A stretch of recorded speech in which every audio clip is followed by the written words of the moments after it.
Non avevo che 12 anni, Miguel, quando è morta la mia povera mamma. Il mio papà era già ammalato. È una cosa terribile. Condannato all'immobilità. Ed io sono così sola. Sola.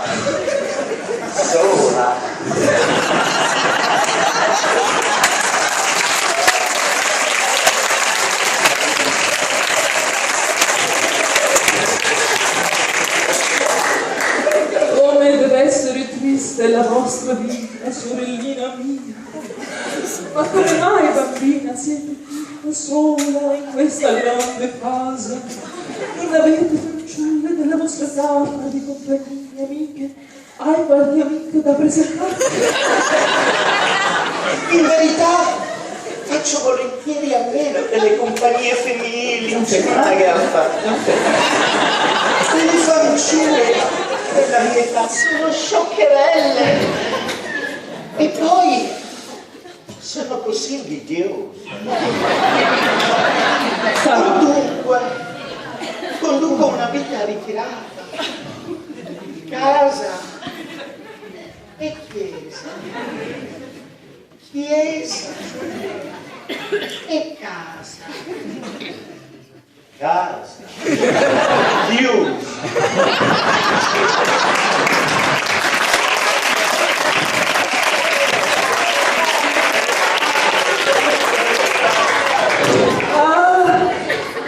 Girolamo Carrillo di Mendoza, Pompillo del Camelone, siete tutta miele e rugiada e balsamo per il mio povero cuore peccatore. Girolamo dolce si fa. E che cosa? Dicevate che conduco la pace. una vita molto triste. Non condivido il vostro punto di vista, Michele. Io ho i miei amati fiori, i poveri, mio padre paralitico. Io sono la lettrice mia padre. Senti, Girola, ma che cosa leggete? Che cosa leggete? Leggete Fuori della Rocca? No. Ah no. Per caso leggete Il potere dei senza potere? Giammai! Che leggete di interessante? Dite a me. La monaca,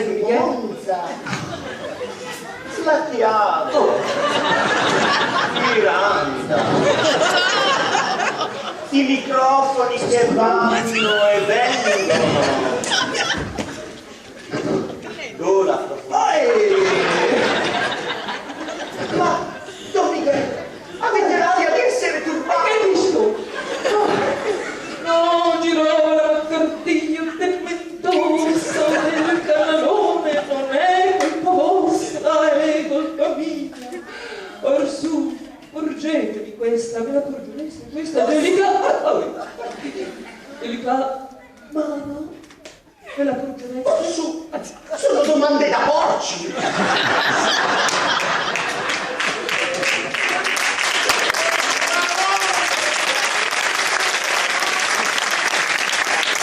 Non temete, Girola, non ritirate questa dolce mano, mettetela qua, sul mio cuore.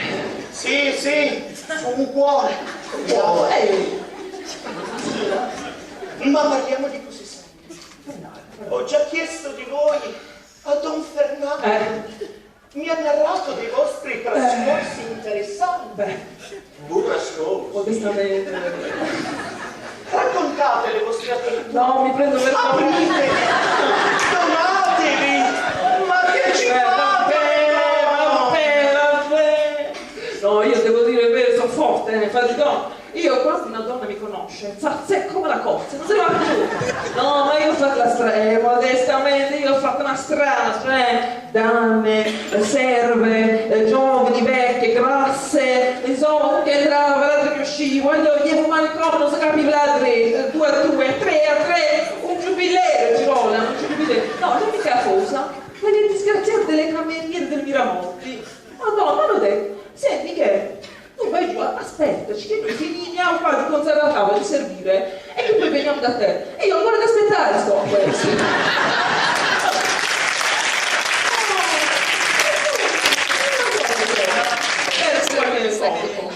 Vabbè. Ma cosa mi fate dire, Girona? Queste cose, la vostra voce mi turba, mi ferma. Oddio, mi fate paura. Silenzio, Girona! Non ci si parla! Lo so, mi vedete così delicata, fragile. No, ma Avete paura di spezzarmi? con un po' di buona volontà, forse si uscire. Poc'anzi mi avete detto che sono una sorella. Io preferirei essere considerata vostra cugina. Voi dite che la donna è debole, che non sa quello che fa, Miguel. Io so bene quello che fa. Infatti sono venuta Tranquilli. sola. Fighe! Allora, Allora, Girona, ma io ti sto parlando alla bambina o alla cugina? Girona, ma perché io mi prendo coraggio adesso, Parlo, Girona, parla. No, se me chiede una certa età, no. Girona, ma mi concedete il vostro cuore per l'eternità? per l'eternità, mo! È così, per l'eternità, non va